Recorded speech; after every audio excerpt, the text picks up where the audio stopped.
So I picked up this Craftsman compressor. You can see it's a 150 PSI, 1 horsepower, 4 gallon. A pretty popular portable size, but I picked this one up out on the curb, and when I first tried it, you know, I plugged it up and the motor's working, but instead of the 150 PSI, it would only go up to about 30 PSI max, and I can feel over here there's a bunch of air coming out on this side, when actually the fan is over here. That should be all you feel, but I could definitely feel there was a leak. So I'll take it apart and we'll show you what's wrong with it and how easy it is to fix. Taking it apart is fairly easy. You can see the screws going in here on the sides, and there's a couple on the bottom that hold it in, and it is a Torx T20 fitting.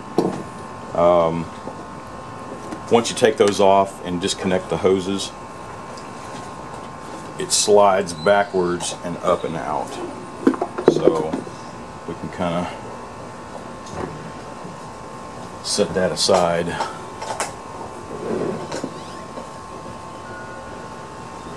And it should slide right out. There we go. Let's get it this way. So the problem was, remember on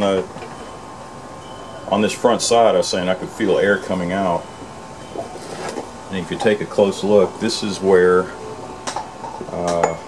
the tubing fit in, and it just popped right out. So the air was leaking out, and all it is a little gasket.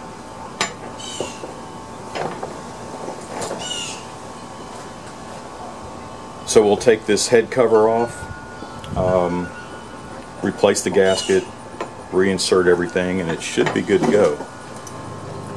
And while you're in here, notice there is a fuse. There is a fuse here. Looks like a 20 amp. So if it ever just stops working, you can always go in here and see if it just blew a fuse. But keep in mind also, when I took this cover off, there are, see the seals and everything on it. So I'm guessing if it's still under warranty, they don't want you to cut that open. But since I found this, I don't care. I'm just going to fix it and go on my merry way.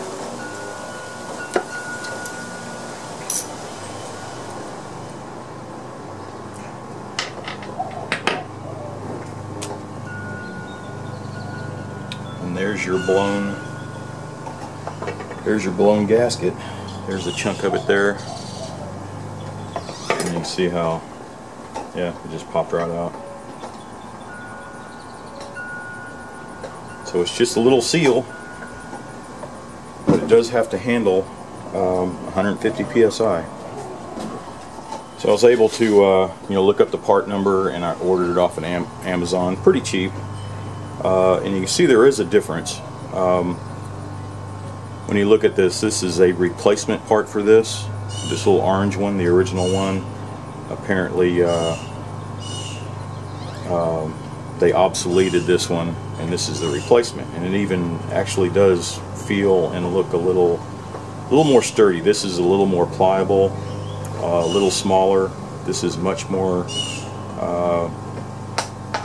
looks like a little thicker and a little, I don't know if you say hard or a little more robust. So I'm sure this is probably an ongoing problem that they revised the parts. And I got them in pairs. It was cheaper that way. I don't know if I'll ever need it again, but looks like it just slides right in. Oh, let's we need to get it onto our tubing. Looks like the old is just coming right off. I don't want to scrape it off with anything, because this is just a really thin aluminum tube, and I don't want to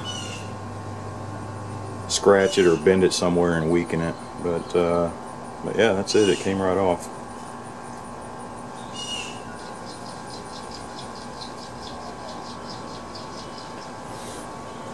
Let's see, it goes that way.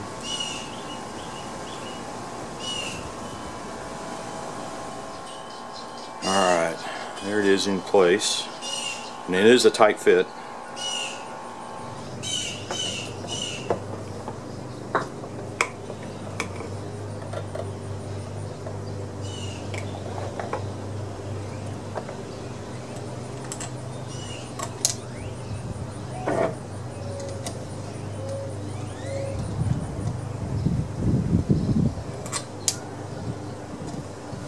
Double check, make sure everything is sealing okay.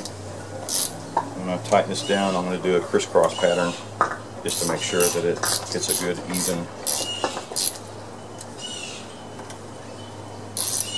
even seal.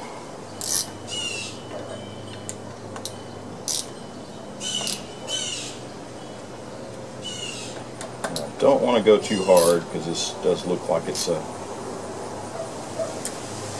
pretty soft cast metal here. I don't want to strip this out.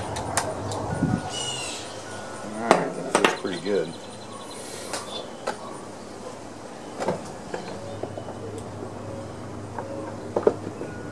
Looks like it's easier to put it together if this was flipped over. So I'm just going to kind of get it in place.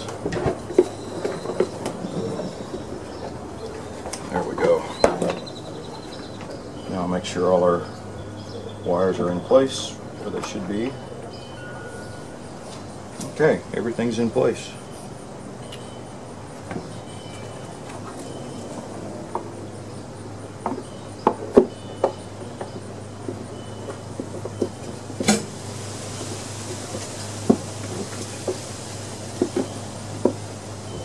Now let's tighten everything back up.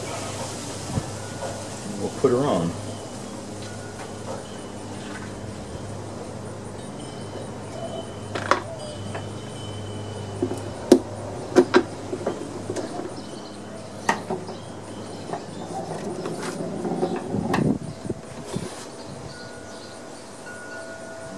Everything looks good.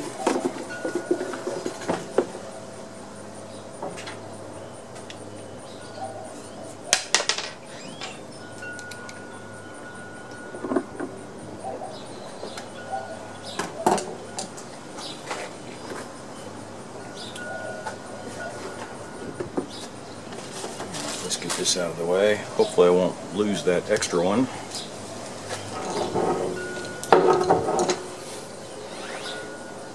Slide it back on the tube here. Is that correct? Nope, I think it goes this way.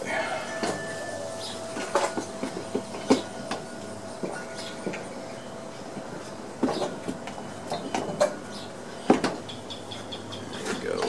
And it slides forward. A little more.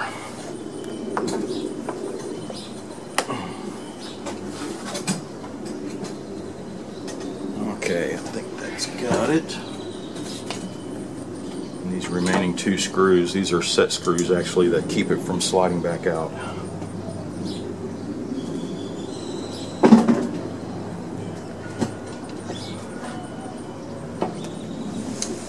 One on each side.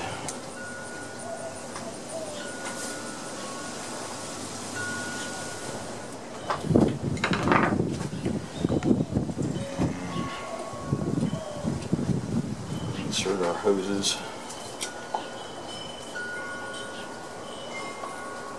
Get these hose clamps on. Now these are some, I'm sure there's a special tool for this type of hose clamp, which I don't have. So I'm going to squeeze it shut. That worked, but if that didn't work, of course, they're easy to take off and put a standard hose clamp on it. That should do it. The next test is to plug it in and see if it'll handle the 150 PSI. I've got my extension cord out here.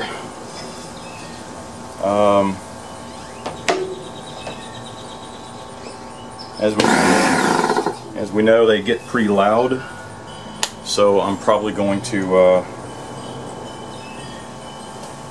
turn it on, let it run a while, and we'll see if it you know, without the camera on, just to save you some noise, and then we'll look at the dials and make sure that they're that it's getting up to 120, 150. So there it is. I was playing around with that, but you can see it's up to about 100 and what does that look like, 130 to 140 right now. It did kick off at 150, and I played around with it, and I think the on-off is what it goes up to 150, cuts back on at 120, I believe. But you can see it's holding the pressure. So that was a quick, easy fix.